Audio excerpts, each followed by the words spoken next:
Garden Basics with Farmer Fred is brought to you by Smart Pots, the original lightweight, long-lasting fabric plant container. It's made in the USA. Visit smartpots.com/Fred for more information and a special discount. That's smartpots.com/Fred. Welcome to the Garden Basics with Farmer Fred podcast. If you're just a beginning gardener or you want good gardening information, well, you've come to the right spot. Today, we have a wide-ranging discussion with nationally famous TV gardener Joe Lample about his new book, The Vegetable Gardening Book. And we'll have cool season gardening tips, too. But we also venture into the warm season garden when he talks about his tomato cages, which are built to look good and last a lifetime. In the question and answer segment, America's favorite retired college horticulture professor, Debbie Flower, has warnings worth heeding if you're going to be building a raised garden bed out of cinder blocks. We're podcasting from Barking Dog Studios here in the beautiful Abutilon jungle in suburban Purgatory. It's the Garden Basics with Farmer Fred podcast, and we're brought to you today by Smart Pots and Dave Wilson Nursery. Let's go. It's cool season vegetable planting time. What are you going to plant? Well, let's get some tips. We are talking with Joe Lample. If the name sounds familiar, Joe has been on TV. He has a garden podcast. He's done a lot, and he has a new book out called The Vegetable Gardening Book, Your Complete Guide to Growing an Edible Organic Garden from Seed to Harvest. And reading about you, Joe, I am impressed. It's like you are my brother by another mother. I should say you're my younger, more industrious brother by another mother. That you have a very impressive website, joegardner.com. People have seen you on TV on Growing a Greener World. You have a podcast and so much more. It's funny, Fred, when people ask me all the time, like that I haven't met before or maybe aren't aware of me, they say, well, what do you do? And then I don't know why 30 years later, I still struggle to answer that question, but I'm trying to figure out how to do it succinctly so that it doesn't take 30 seconds. But it's kind of diverse, but it's all related to gardening and gardening education. So all through all forms of media. Yeah. Yeah, you got it all going there. And you've updated everything, too. You've moved on from blogs to Instagram and other things. And you're even, I guess, hosting a trip to Europe next year. Yeah, my second in a row. We're going to different places. My first trip was this May to England, ironically, to London and all about. And so I just, in the timing of this, it's been interesting to have having gone to England for the first time ever just a couple months ago and standing there, on the Mall of Buckingham Palace and all of that. It was fascinating. But we want to make up for lost time. And I say we, my wife and I, because, forever I've been traveling for my television shows domestically all over the country, but rarely taking my wife with me because we're in work mode and that just takes a different focus. And it's not like being on vacation. Let me just say that because I sometimes forget where I even am.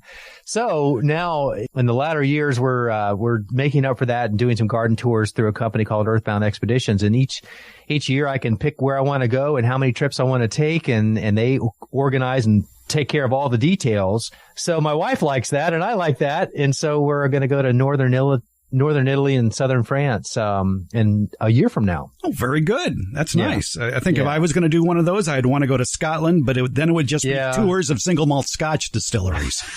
So probably not. Well, there's some of that mixed in. It's not just gardening. Yes. Yeah. Well, it has to be. Indeed. All right. Your schedule exhausts me. You are always doing something. I'm amazed that you had time to write a vegetable gardening book that profiles 40 of your favorite crops. But what intrigues me about the book the most is the first half of the book. Mm-hmm. And all the things you do, your basic theories of gardening and practices when it comes to gardening. There's just so much there. And I listened to the podcast that you hosted, but you were the guest on, talking about your new book. Yeah. And right towards the beginning, you uttered a phrase that raised a flag in my mind, and you said the soil food web. Mm-hmm. And immediately I thought Elaine Ingham and the soil food web. And if people don't know who Elaine Ingham is, she's a microbiologist who has basically promoted, shall we say, kinder, gentler use of the soil in a lot of situations. She's the one that convinced me to get rid of my rototiller and get a chipper shredder. Yeah, nice. Well, that makes perfect sense when you're trying to build up the soil. Yeah, it does. And a lot of what you talk about on the TV show and on your podcast, too, it's very familiar to me because it's all about the soil. It is all about the soil. I say take for every $1 that you have to spend on your garden, put 90 cents of it into the soil, because you want to feed the soil. You want to provide the nutrients to the soil, because that is the soil food web. That's a living network. It's a whole other community down there with billions and billions of organisms that are creating the environment for the plants to thrive. But we need to give the soil, the microorganisms in the soil, what they need to thrive, or at least help them with that. And so building up the soil health and maintaining a constant focus on that is really one of, if not the most important jobs we have as organic or no-till gardeners. Yeah, no-till gardening and cover cropping is now becoming very big in California agricultural circles, as it should be. But for the home gardener, how practical is no-till gardening? Because they're doing it in limited spaces. I think it's very I think it's very practical, because even like in a raised bed environment, which is where I do most of my food growing, I've got these nice big raised beds, but it's hard not to sometimes disturb the soil even a little bit. But I certainly don't see the need to bring any sort of tiller in there. And to the extent that I even mess with my soil, is I use a broad fork, which is just kind of a wide, thick pitchfork, essentially. And I just open up space in the soil once a year prior to top dressing, and then I come in right behind it with some good homemade compost, which goes down into those openings I just created. But I'm not tilling, because when I'm tilling, whether I'm doing it in an in-ground bed or a raised bed or wherever that may be, you're really mixing up that soil to a fine texture. And so you're releasing a lot of the nitrogen that was in the soil, plus you're disturbing the networks that have been there, and you're burning up that carbon, and just too many things that you don't need to do when you're feeding the soil. The microorganisms will come get what you put on top. If it's like a cake where you're putting icing on top, but in this case, the icing works its way down into the cake part via the microorganisms and the earthworms and the soil food web and all the organisms that are there. And that's what you want. Those deposits that we make with our compost are working their way down into the soil thanks to the help that we have from all those living organisms. And we need those deposits every year, because if we don't, our bank account, as I sort of liken it to, would be depleted because of all the withdrawals by the plants of the nutrients. And so we're coming to provide reinforcements with those soil amendments each year. I do it several times a year. I've been hearing more and more from people who are adapting the strategy of matching the compost to what they're growing. If they're growing annuals, they're going to use a bacterially based microbial product like food waste, like kitchen compost. Whereas if they're growing trees and shrubs, it's chipped and shredded tree branches. It is intriguing. I find that to be a little potentially intimidating for people. For many of the people that I work with, just getting them to compost is my first priority. And for many people, they don't compost because they're intimidated by just what you said. Oh my gosh, do I need to do fungi based or bacterial based? And how do I do that? And what about those ratios? And is it 3-to-1 or which is which, and the greens and the browns? What I'm trying to do for people is demystify and uncomplicate the whole process. And if it's a matter of just breaking down organic matter from the kitchen and from your garden into a homogeneous biodegraded mix that has plenty of both beneficial fungi and bacteria, so that whatever the needs of the plants are, that's in the soil, then that's good enough. And that's really the method I subscribe to myself, because I would love to have the time to be a little more refined in how I do it. But with the results that I get, I'm not complaining, and it works for me. And I want people to feel like, back to my book, Fred, and just how I wrote it and what I wrote. I want people to be encouraged, not intimidated by the process. And I want them to feel like it's doable and accessible and not intimidating. And so I want them to do as I do, not do as I say versus do as I do. I want them to do as I do. And what I do is try to keep it as simple as possible. Certainly I could go more complicated, but I haven't found the need to yet. And I don't want to make people feel like they do either. You've heard me talk about the benefits of Smart Pots, the original award-winning fabric container. Smart Pots are sold around the world and are proudly made 100% right here in the USA. Smart Pots is the oldest and still the best of all the fabric plant containers that you might find. Many of the imitators are selling cheaply made fabric pots that fall apart quickly. Not Smart Pots. There are satisfied Smart Pot owners who have been using the same Smart Pots for over a decade, actually approaching 20 years. When you choose Smart Pot fabric containers, you know you'll be having a superior growing experience with the best product on the market. And your plants will appreciate Smart Pots too. Because of the 1 million microscopic holes in Smart Pots, your soil will have better drainage and the roots will be healthier. They won't be going round and round on the outside of the soil ball like you see in so many plastic pots. The air pruning qualities of Smart Pots creates more branching of the roots, filling more of the usable soil in the Smart Pot. Smart Pots are available at independent garden centers and select Ace and True Value hardware stores nationwide. To find a store near you or to buy online, visit smartpots.com/Fred. And don't forget that /Fred part. On that page are details about how, for a limited time, you can get 10% off your Smart Pot order by using the coupon code FRED. Use it at checkout from the Smart Pot store. Visit smartpots.com/Fred for more information about the complete line of Smart Pots lightweight, colorful, award-winning fabric containers. And don't forget that special Farmer Fred 10% discount. Smart Pots, the original award-winning fabric planter. Go to smartpots.com/Fred. Let's get back to our conversation with TV gardener Joe Lample. One of the simple things you do, and it's something I've been doing for years, and it really works, and you talk about this in your book, is your mulching process. It's just ground up leaves that you put on top of your raised beds. Gosh, it brings me so much pleasure every time I go to the leaf corral, which is what I call it, which is the collection point for my fall leaves that I've just shredded up from the collection of about 3 weekends in November of my neighborhoods in the area where I'm loading up their brown recyclable bags because all the homeowners associations around here require that they get their leaves off their property or out of sight, I guess, at least. But for me, fortunately, they're putting them in these bags that are on their curb, and then it's free for the taking. And I let people know in advance if they want me to come pick them up to let me know. And on those Saturdays, I'll have their address in my phone and I'll go pick them up. And literally, Fred, in a weekend, I can have 300 bags in the course of half a day, just making lots of trips close by. It adds up fast. I get 20 bags a load. And if they're a mile or less away, I mean, I'm there and back in a few minutes. And next thing you know, I'm on to the next one. And before you know it, it adds up. But anyway, I shred those. I put them in my leaf corral and I let those break down over the following 5 or 6 months. And then in spring, they get top dressed into my garden as the mulch. And it's by then, I just love the feel of semi-composted shredded leaves. And I love the look of it. I love how they work. I love how they spread into the garden, how you can manipulate them and how they already look like they're going to work the moment they hit the soil. So it's free, by the way. Oops. That's not a bad thing. And you're keeping them out of the landfill for me because all of those bags were destined to the landfill. Unfortunately, they're not even going to a recyclable or compostable facility.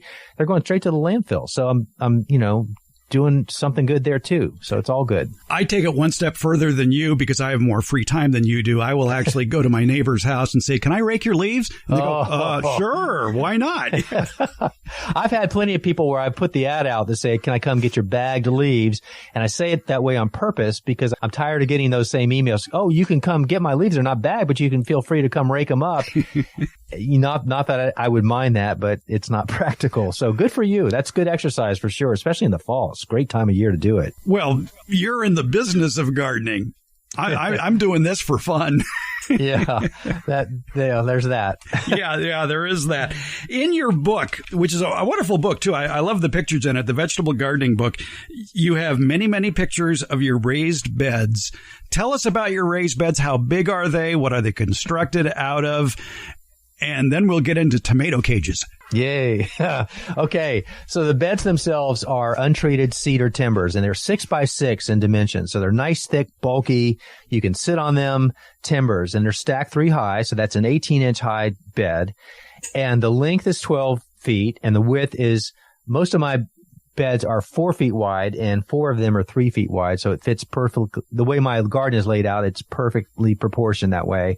I just love the dimensions of those beds. And somebody sent me a message the other day on Instagram, and they wanted to know about my beds. And then I sent them the information, and they said, well, now that you've had them for 10 years, what would you do different? And it was an easy answer. I said I wouldn't do anything different. I love the layout. I love the beds. I love everything about my garden. The one thing I would have done I wish I would have done is put hardware cloth across the bottom, because 2 years ago, moles started finding their way in, burrowing underneath and into my smorgasbord of earthworms and so forth in the soil. And now they think they've got an all-you-can-eat buffet, and it's to my detriment. But anyway, so those are my beds. I love them, and they've served me well, super productive, and would not change anything else about them. Do you have drip irrigation in those beds? I do. I love to hand water. So I have them all configured with individual spigots in each bed. Each bed has a dedicated spigot. And so depending on what I'm growing and when I'm growing it, I have the opportunity to put in soaker hoses or drip irrigation, depending on what I'm planting in that bed. And they each have individual battery operated timers, so I can customize each bed according to what I'm growing. But in the fall, I usually don't even hook it up. I take it down because I'm going to be doing that anyway for the winter time. But in the fall, we get decent amount of rain, and I'm not traveling as much in the fall, and I'm home to hand irrigate with my watering wand, which is my favorite way to water, because I'm out there with the plants and I'm looking and I'm standing still and I'm paying attention, and I'm giving the plants exactly the water they need. So all of the above, Fred, but drip, soaker, and watering wand. Yeah, we should point out that you live outside Atlanta, Georgia. So the weather, tell us about living in USDA Zone 8. What sort of weather patterns do you have? Well, for right now, tomorrow it might be Zone 8. Currently, it's still 7B last time I checked. But okay. You could easily be 8. It feels that way. This summer it sure did. And, the beauty of it is we are able to grow year round. That's only probably going to get easier. But, the summer is tough here because you have the heat and you have the humidity and you got those afternoon thunder showers. And so if you like growing tomatoes, even as a champion of growing them, you kind of get tired of maintaining them in July because, the diseases have come on by then, the pests have found them, and you're spending more time maintaining your tomatoes than anything else. And that said, I still grow 60-something tomatoes every year. Not sure why, but I just can't stop myself. And I never regret it except in the midst of dealing with all the cutback, but then you forget about that. So the summer's challenging, mainly for the pests and diseases because of the heat and humidity. And for me, working in the garden every day, because we film for my television show and we film for my online gardening academy. We're doing online course videos all the time throughout the growing season, which means we're out there in the summertime. This year, Fred, it was hotter than any other year that I can ever remember. And this is me filming for television gardening hosting for over 20 years every day in the summertime. For these 3 series that I've hosted for my life in television, I've been outside in the midst of the heat down here in Atlanta all those years, but I've never, ever felt like I did this year outside in the heat. It was oppressive this year more than anything else. So it was weird. I remember telling my crew that many times this summer. It's like, I can't believe it's 8:30 in the morning and I'm already dripping wet in a t-shirt, but it is what it is. That said, you all that goes away in the fall. It's cool. The pest and disease pressure is gone. The humidity is gone. You get to grow your cool season crops. And those are some of my favorites. Most of my favorite crops are actually cool season crops, with the exception of the tomatoes in the summertime and the peppers. I love the fall the best. And, so I'm thankful that we have that time. And then because our winters aren't that severe, much of what I grow for my fall season, I can overwinter even without cover. But if I want to add some, frost protection, I can do that with, fleece or whatever. They're still going in the spring when they start to bolt and they're, going to seed. I have to pull them out to make room because it's time to plant summer again. So it's not a bad problem. Yeah, here in the West, we don't have the humidity issues you have back there, but certainly the heat and the sun issues have certainly changed gardening, and we're seeing that currently with tomatoes and peppers especially. There's more sunburn, there's more sun-related diseases, there's cat facing going on. Yeah. And you're wondering, okay, how do we deal with this next year then? Do we plant in more shade? What do we do? Yeah, that's such a good question. And it's interesting that this question is coming up a lot more lately. And, with our online gardening academy, we have a lot of students, and we have like weekly Zoom calls. We call them office hours, but we have students all across the country, many out in the West Coast and the Southwest, the desert Southwest and Texas especially. And everyone is just struggling. This was a really hard year for a lot of people because of the heat. And so this conversation was coming up all the time, and many people were resorting to shade cloth around their plants to try to knock down some of that heat in the middle of the day. And they were experimenting with that for the first time this year. And, there were some aha moments from that. And many people thought that they would wrap their plants with the shade cloth, and only to find out that it actually exacerbated the problem because the shade cloth was eliminating the airflow, the free airflow, and it was actually holding in some of the heat that wouldn't have been there had they provided some spacing. And so they rectified the problem in the course of the growing season by finding a way to suspend the shade cloth over the plants with some free flow air in the meantime. And that seemed to really make the difference. And they were using roughly 50% shade cloth, and it knocked the temperature down. I think the average was 5 to 7 degrees, and it made a big difference. And so that's one of the things. And then, of course, more frequent drip irrigation, pinpointing the water where you want more frequently and for longer periods of time. And, we're learning as we go. It's more than ever have we really had to deal with, what do we do now? This generation of parenting to kids who are grown up with nothing, they've grown up with their phones in front of them. It's like we as parents really didn't have that situation. So we're not really good counselors at, well, what did I do then? Because we didn't have the chance to do that. So we're figuring out as we go, I guess is the point of what I'm trying to make. I can see more PVC structures over raised beds in the future to be able to give you that airflow and yet provide more shade. Yeah. In fact, I almost did that myself this year. And fortunately, I wised up because I was going to do it on a Saturday afternoon when I was trying to get some protection over some plants. At the same time, was buying some livestock panel to provide some deer protection around the plants. And then I just started thinking, well, why don't I just bend the livestock panel, because it's very flexible and you can create a hoop out of it, over the top of my plants, and then just drop shade cloth over that. So I basically killed two birds with one stone with that accidentally, but it worked. But to your point, I think the PVC is going to be more ubiquitous than ever in the garden year round. In the wintertime for, the frost protection, and then in the summertime with the shade cloth, from hardening off all the way through knocking off that heat in the middle of the summer.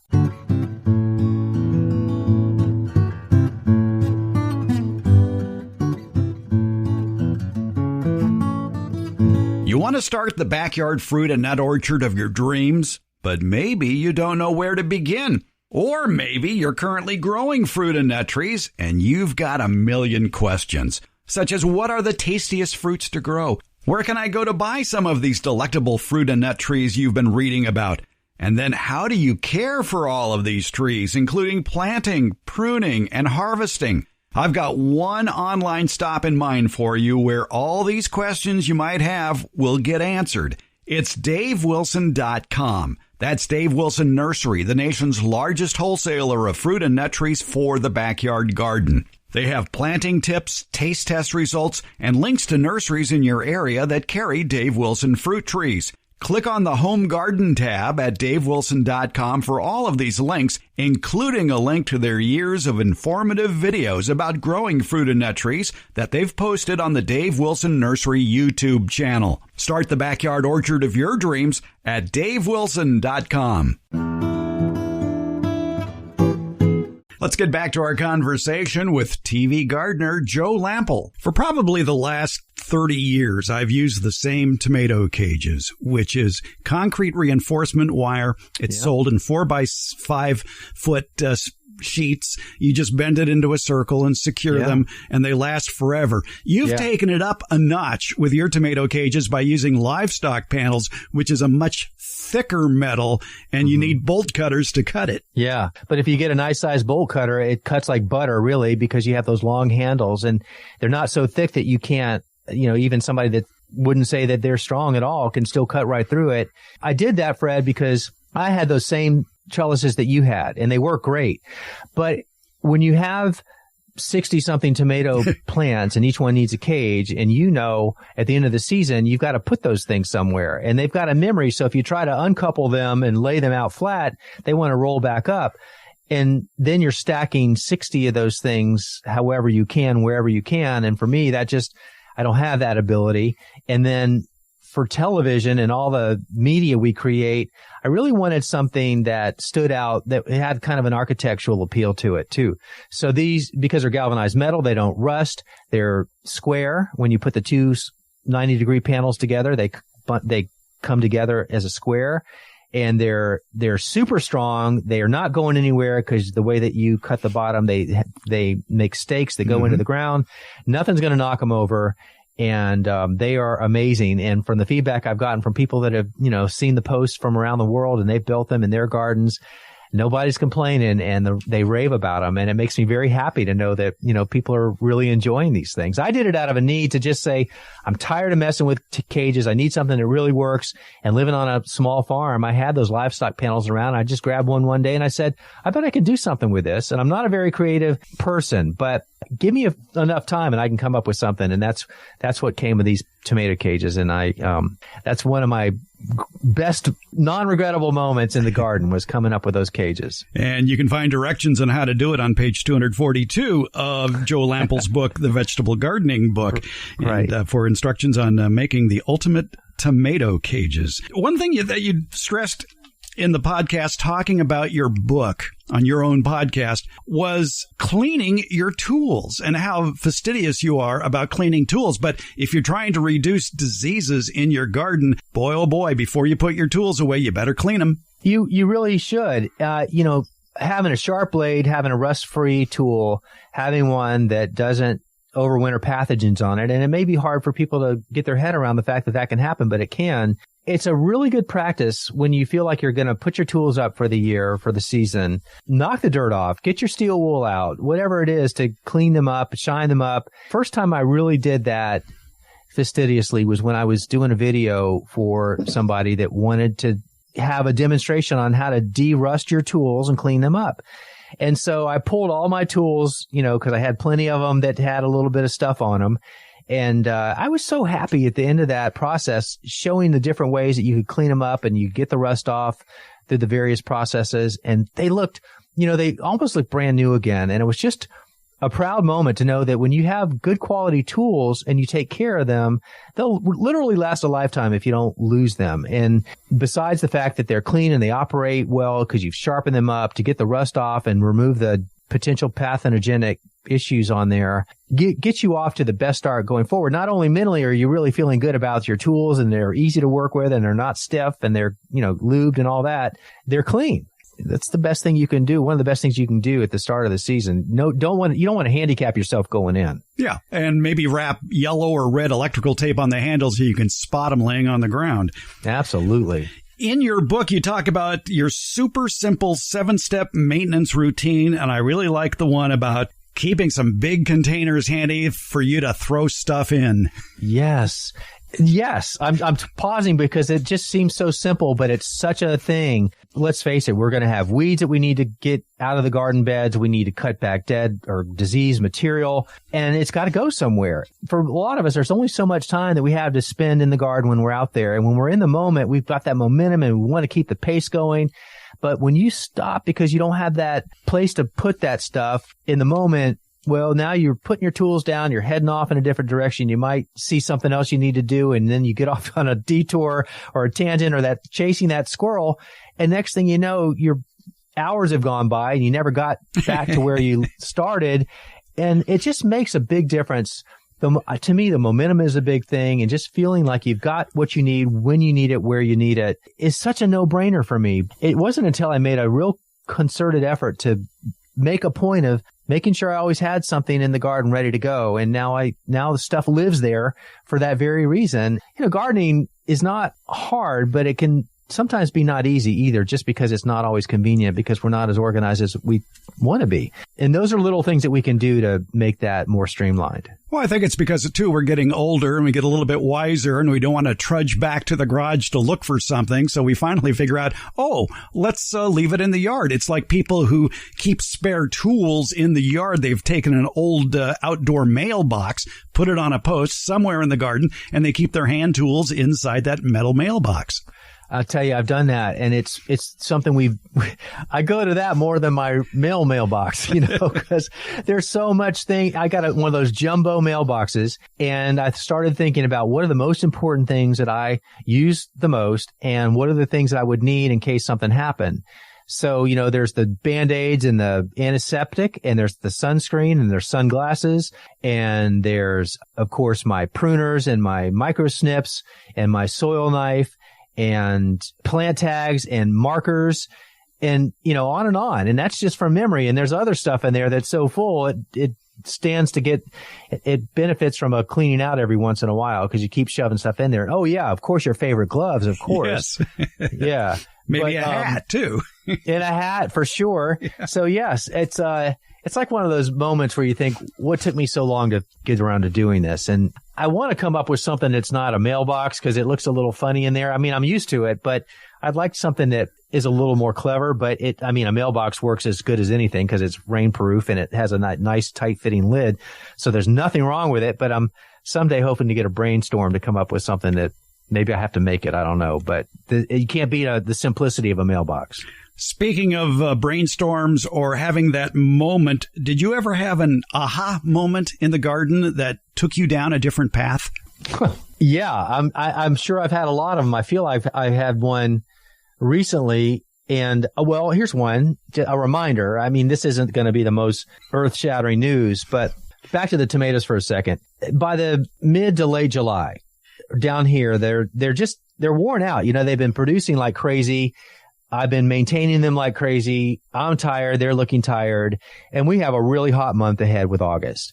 But I have learned over time that if you are patient and you don't throw in the towel and you don't pull them out, 50-50, they'll come around. They'll work through the pest and disease cycles and the climate will get more favorable. And next thing you know, they're doing really good things again. They've rebounded. And so an aha moment for me is on that one where I've just said, I'm just going to come back to that one later. And next thing you know, it's weeks later. But by then, it's looking so much better than it was at about the time you were thinking about pulling it out. And now it's producing again. And because of those that I left in the ground, I've got ripe tomatoes producing on my plants. Just today, I was out there this morning picking cherry tomatoes off a plant that probably wouldn't have been there had I pulled it out when I thought about it. But because I didn't, I am enjoying fresh, delicious tomatoes every morning when I'm out there doing my chores. And I will now because it's going to produce until frost kills it back. So I've got until almost Halloween to enjoy tomatoes. We are seeing the same thing here. We had a bout of over 110 degrees for 5 days in a row, and that knocked back production considerably. And it's only now that we're back into the 80s that the tomato plants are starting to set flowers again. And I know for the cherry tomatoes, they will produce, but for the beefsteaks, well, it's the end of the season. Yeah, I mean, you've got some time for them to produce from flower and get growing. So I'm with you there, too. That said, I have one beefsteak left that's in all forms of growth at this point, with ones I picked off today and others that are coming on. And so we'll see. But that's just part of what I love about gardening. It's never boring. It's always changing. No 2 days are the same. And for me this season, having tomatoes this late in the season is something that I rarely see because I've pulled them all out. Well, I hate to ask this question because all gardening is local, but what is that beefsteak tomato variety? It is a homestead. It's a homestead variety. Okay. That beef. Yeah. And I thought it was something else until I went down and looked at the tag, and it surprised me because I was thinking it was a different variety, but it's not. It's a homestead. So that I've made note that will be going, that's going to be a go-to for me for longevity. It seems to be extra hardy, resistant to a lot of the things the other plants succumb to. Yeah, especially with all the changes going on. Yeah. One aha moment I've noticed over the last decade or so. I mean, I've done, 30, 40 years of gardening on the radio. Mm-hmm. And it used to be the questions that would come in would begin with the phrase, what should I buy to solve whatever problem? And now what they're saying is, what can I do to control this problem? So we've gone from buying something to doing something, from eradicating something to controlling something. And boy, that's a step in the right direction. That is a huge step. I love that. And I've noticed that too. And when like you, back in the day, what can I spray on this? What can I put on this to kill it? Thanks to the work that many of us have done to help educate people that there's a kinder, gentler way. And if you understand that of all the bugs in your garden, only 1% are pests and 99% are either beneficial or neutral. So why would you put something on your garden that's non-selective that's going to kill everything when only 1% is bad? Beating that drum over and over and over and over again by many, many people is getting through, and through all forms of media too. And as new gardeners are coming on, they're not, a lot of times their parents weren't gardeners because they were both working and they didn't really have time to garden, or maybe they weren't reaching for the chemical bottle right off the bat. But for that generation who had parents that's what they did, that's what that next generation did too, because that's what they knew from just watching what their parents did. But this generation, in many cases, their parents, they weren't that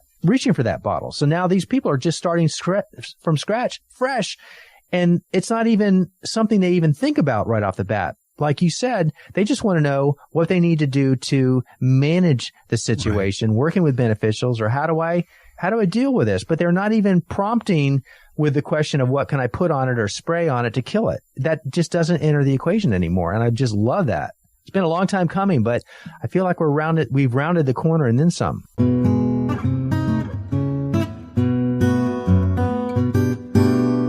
Wondering what to do with all that end of the season corn? How about some fresh corn soup? On this week's Beyond the Garden Basics newsletter and podcast, master gardener and professional chef Andy McDonald has the chilled corn soup recipe that's rather special. It uses the corn cobs that usually get tossed. Sound interesting? Find a subscription link to the newsletter in today's show notes, or visit our website, gardenbasics.net. That's where you can sign up to have the free Beyond the Garden Basics newsletter and podcast delivered to your inbox each Friday. Also at gardenbasics.net, you can listen to any of our previous editions of the Garden Basics podcast, and you can read a transcript of the podcast episode that you're listening to now. For current newsletter subscribers, look for the fresh chilled corn soup recipe in the next Beyond the Garden Basics newsletter. It's coming out the morning of Friday, September 23rd. It'll be in your email. Take a deeper dive into gardening and cooking your food that you grew with the Beyond the Garden Basics newsletter. And it's free. Find the link in today's show notes or at gardenbasics.net. Let's get back to our conversation with TV gardener Joe Lample. Even though your book is entitled The Vegetable Gardening Book, you point out that to attract beneficial insects, you have to have the flowers that attract them, or as I like to call them, the good bug hotels. And there are plenty that you can plant in the garden. What are some of your favorite good bug hotels to plant in Georgia? Well, you can't deny the zinnias. It's a magnet for all kinds of pollinators that are coming in. And I grow a lot of milkweed too, and that is huge for all types of bees and wasps and syrphid flies and just every kind of thing that you would want to come visit your garden. But over the past few years, we've really been introducing a lot of native perennials into the garden, a lot of salvia, some native asters and things, some joe pye, some solidago, and just different things that I have throughout my property and my landscape, my native plant landscape beds.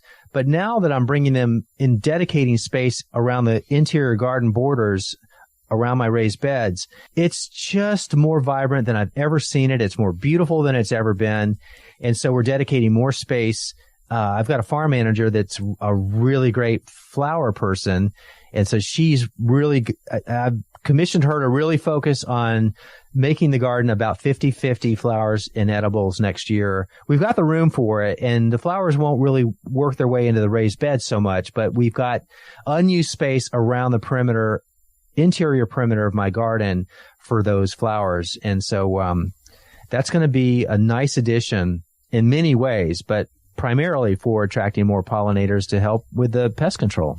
When you have the good guys on your side, you don't need to be buying any sort of pesticides to spray. And you have to be patient too. You have to look at those aphids and say, I'll watch you for a while. Let's see what happens. And usually the ladybugs, The lacewings, they will find those aphids and help you control them. You just need a little bit of patience. And if you don't have the patience, then use your garden hose. Mm-hmm. I'm glad you said patience, because I was going to say it if you didn't, but you said it right then. One thing that's amazing to me, and I've learned a long time ago to be patient, but it's really affirming when you see those aphids on your plants. If you take the time to just look on those plants beyond the aphids and just look for the lady beetle larvae or the lacewings, they're there. They're probably there. And if they're not there, they probably will be there soon if you give them a chance. And that's where the patience part comes in. But once they're there, they don't waste any time getting down to business. And they're ravenous, especially the larvae. The non-adult lady beetles eat more aphid per volume than the parents. And then you've got the help from all the other beneficial insects too. And it's a beautiful thing. And Mother Nature really has it figured out. But we're so impatient, especially in this day and age when everything is instant. Everything, you want instant results in your garden too, but that's the place to really kind of go to slow down and take a breath, and that includes with your pest control. Growing plants is like raising kids. The benefit to plants is they don't talk back. Amen to that. You mentioned on your website, joegardner.com, about growing beets in containers when every other source about growing beets from seeds is plant them directly into the garden. Mm-hmm. There's nothing like trying it to see. And I've been growing them in cell trays for a lot of years now, and then transplanting them into the garden. And I'm the guy that wants to just see how it goes and try it differently. And so, like you said, rarely do you find anybody that says you can plant it either way. But I love starting seeds ahead of the growing season, so I want to grow everything from in containers or cell packs or whatever. So beets is part of that. And when I planted them outside and I got amazing beets from it, it was like, whoa, this is easy. I mean, it really works. So I've done videos on it to talk about that's really the easiest way for me to grow beets. But this year, a couple weeks ago, for my big course that we're working on that launches next spring, it's organic vegetable gardening. I'm showing everybody in the course how to grow the Fab 40 from seed to harvest. So we're bringing the cameras out literally every 3 times a week, all from when we started in March until we stop sometime late this year. We're documenting every aspect, every phase of growing the warm and cool season crops. And so just 2 weeks ago, I sowed seeds of beets into the garden directly, and I transplanted beet seedlings that I'd started inside. And we're going to see how they both do when it's time to harvest. Are the transplants going to beat up and root up and we're going to be able to have big beets out of it? Or are the ones that I direct sowed going to do better? And so I'm not set on one way or the other. I just want people to see what happens from our documenting the process in real time. And that's part of the fun of it. Is we're going to have a lot of successes, but there are things that aren't going to go according to plan, and they're going to see that too. But I want them to see side by side comparisons in real time too, as I do them in my garden. And we're going to document that. So I think it's not one or the other. It's either or both. How tall are these beet transplants when you do transplant them? They're about 3 inches tall, and they have a bit of an extended stem below the leaf set going down into the roots. But that's typical of cool season plants that you start inside. They tend to be a little bit what people might consider leggy, but it's just that point between the roots and the part where the leaves are coming out. But then when I put them into the ground, I just go ahead and put some soil back. I just push soil back around. So in the ground, when you look at them, they look like they're upright. And I buried about 1 inch of that stem below the rosette area. And they do fine. And they beat up well. How big are the containers that you're starting the beets in? I use 50 cell trays. So they're about 1.5 by 1.5 inches, I believe. You live dangerously. I've done this for a long time. Yeah. And I let them grow out in their cells for 4 weeks. And then I put them outside late August, early September. And it's just done well. They've done really well for years. I have to take issue with you with something you said on your podcast when you were talking about your book. When you were talking about getting away from junk food, you used the word popcorn. Now, as a popcorn grower myself, I love homegrown popcorn. There's just so many varieties, heirloom varieties that you can plant that have actual popcorn taste, unlike these huge styrofoam balls that they sell as popcorn in this day and age. But popcorn being a whole grain, it's plenty of good fiber in it, and it's what you put on the popcorn that's the junk food. I'll grant you that 100%. When I even said it, I heard myself say that. I said, that wasn't the best example. And if I had more time, I would have gone back and said, well, really, it's not the popcorn, it's the butter and all the other stuff. Yeah, I would have changed that if I'd have gone back and done it. I agree with you. But there are there are spices you could put on it to mitigate the lack of butter and salt. There's cinnamon, for example, that you could use if you wanted to. Yeah, there's good fiber in that popcorn. It's a good thing. Yeah, it is. It's a real food. It's not out of a factory in New Jersey. Amen. Right. Yes. All right. One more question. You talked about not being fond of okra, but okra flowers are beautiful. They're totally beautiful. The buttery yellow hibiscus flower of the okra. And let me clarify, as far as not a fan of okra, the reason I'm not a fan of it is it's massive in the garden, which really it's very stately. I have it in the corner of my garden where it's the western backside of my garden. So the sun doesn't allow it to shade anything else out in my garden. So it has a dedicated spot. It gets very tall. Even the 4 and 5 foot varieties in an 18-inch high raised bed, I have to stand on the edge of the bed to harvest at this point my okra that I purposely planted the smaller, shorter varieties so that I could not get up on my bed. I don't mind, but it's a little precarious.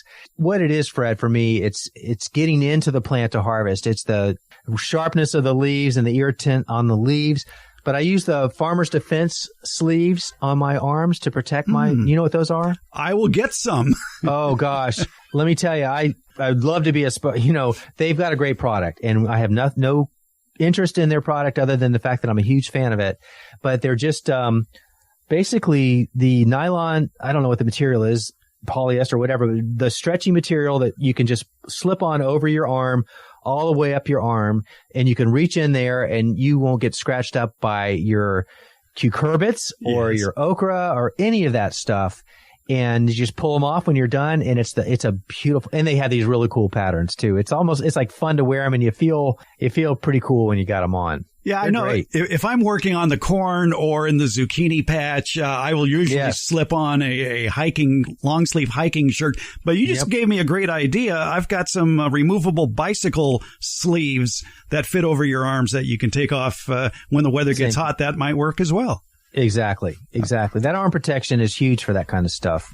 Yeah, that's another thing that happens as you get older and you do more in the garden. You start doing things that make more sense. Is there anything we left off that you want to talk about?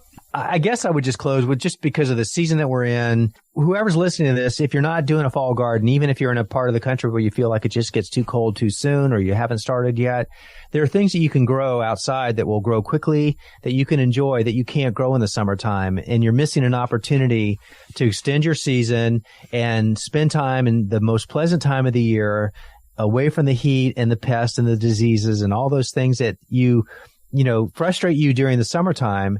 This is that time where you get to grow things and taste things and eat from the garden, fresh food that you don't get to partake in the summertime. So for those that haven't done it yet, please give it a try. And there's still time to do it now. But if you don't do it this year, do it next year. So I guess I'd leave you with that, Fred. I'm sure there's a lot of other things I'll think about after we sign off, but that's one. The cool season garden is also more nutritious, too. Yes. There's that. All right. There's that. The website is joegardener.com. It's Joe Lample, star of the public television show Growing a Greener World, and of course is one of the top-rated gardening podcasts, The Joe Gardener Show. And that's been going on for almost 300 episodes now. Yeah, I know. Exactly. Gosh, we're coming up on 300 episodes, which is, I think, like 5 years, something like that. They haven't missed a week. Congratulations on that, too. Yeah, thank you. It's the most time-consuming thing we do, but I can't imagine not doing it. It's a lot of people depend on it, and I love doing it. And I love it too because I can edit what I say. Unlike radio. Yeah. Right. We sound brilliant when we put that finished product out there. That's what I tell everybody. I'll make us sound both like geniuses. Yep. Right. Joe Lample. Check out the website, joegardener.com, for more information. Check out his new book, The Vegetable Gardening Book by Joe Lample. Joe, it's been a pleasure. Thank you so much. Fred, thank you for the opportunity. I really enjoyed our conversation. Thanks for having me on.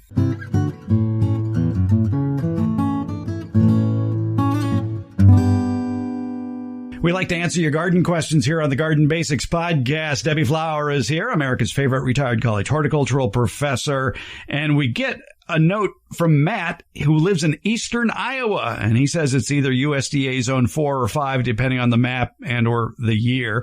And Matt offers you praise for saying, first, as a science graduate, you have a very informative podcast. I am a longtime gardener. However, this is my first year into fruit tree care on my in-laws' farm, where my family and I now also live. So I picked out a few specific fruit episodes to listen to, and thank you for your guests and their knowledge. My question is this: what about cinder blocks, concrete blocks as raised beds? Are they safe for plants? Are they effective for growing? Is there research into their use as raised beds? Are water-based stains or food-safe paints okay to use on the outside to give them a more attractive look? Painting cinder blocks. Yes. My short answer would be yes, they're safe to use, and they're certainly available. They're certainly inexpensive. You can modify the shape of your raised bed in many ways: height, diameter, shape, etc. So they're very easy to use that way. But as to is there research that backs me up, I could not find any. I found lots of university research sites that said, yes, you can make your raised bed out of cinder blocks, but not anything that had research. Couple of things I think of that you might consider if using concrete block as raised bed for safety reasons. One is they are made from primarily cement, and cement is high in calcium, and they've traveled on a truck or whatever. They may have dust all over them, and if that dust with calcium in it gets into your garden, that will affect potentially the pH, meaning the alkalinity or the acidity of your soil, and it could take it into an undesirable range. Calcium makes soil more alkaline. So I'd rinse them off before I planted anything in them. Some cinder blocks contain fly ash. I'm very familiar with fly ash because of some work my father did on incineration. Fly ash is the ashes left over after garbage is burned. They would take a very long time to leach out of the blocks, I assume, having been told in the past that it takes concrete 30 years to cure. So if you're using new blocks, it'll probably be 30 years before they give up any of their contents. If you're using old blocks, they are more likely to leach the calcium I discussed previously and the potential fly ash contents. Now, not all cinder blocks have fly ash in them. So if you can contact the manufacturer in any way and find out what is in them, that would be very helpful. I did go to an extension site.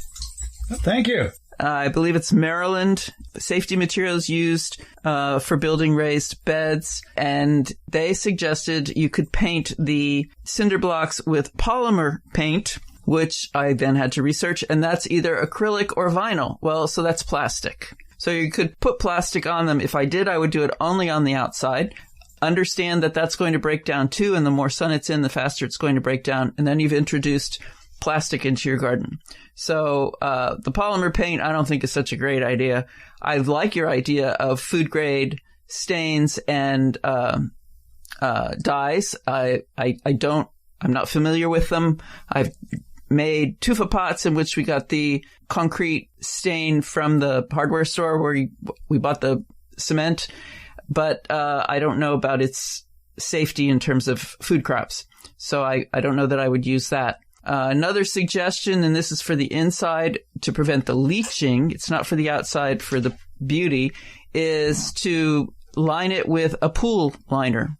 That's a thick plastic material that will prevent leaching from the blocks into the soil.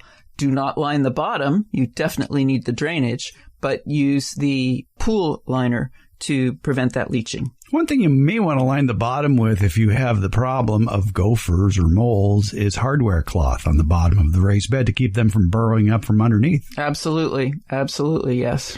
What about using something like landscape fabric on the inside of the wall? Landscape fabric is, so it's spun fabric. It's not woven, it's spun, if that makes sense. and it's sold purportedly to prevent weeds from growing into gardens. And what we found over and over and over again is that the weeds just root right into the landscape fabric. If the chemicals, undesirable chemicals from the cinder blocks could dissolve in water, it would not prevent them from getting into the garden. If they're too big for that, the calcium would dissolve in water. If they're too big for that, though, they wouldn't make it through the landscape fabric. So I have very mixed, I don't like landscape fabric in the landscape. My thought is that when you go to remove the stubs of the former plants in the raised bed, you're going to be bringing up that landscape fabric with it. Exactly, because the plants are going to root right into it. And so it's going to be more of a problem than a solution. So, sorry I don't have an answer for the stains and the dyes, but I think your idea of using cinder blocks for raised beds is a good one. You'll need some rebar to bang in the ground and put them over so that they don't collapse mid-season. But good luck with that garden. Debbie Flower, thanks for your help. You're welcome, Fred. Garden Basics with Farmer Fred comes out every Tuesday and Friday, and it's brought to you by Smart Pots and Dave Wilson Nursery. Garden Basics, it's available wherever podcasts are handed out. For more information about the podcast, visit our website, gardenbasics.net. And that's where you can find out about the free Garden Basics newsletter, Beyond the Basics. And thank you so much for listening.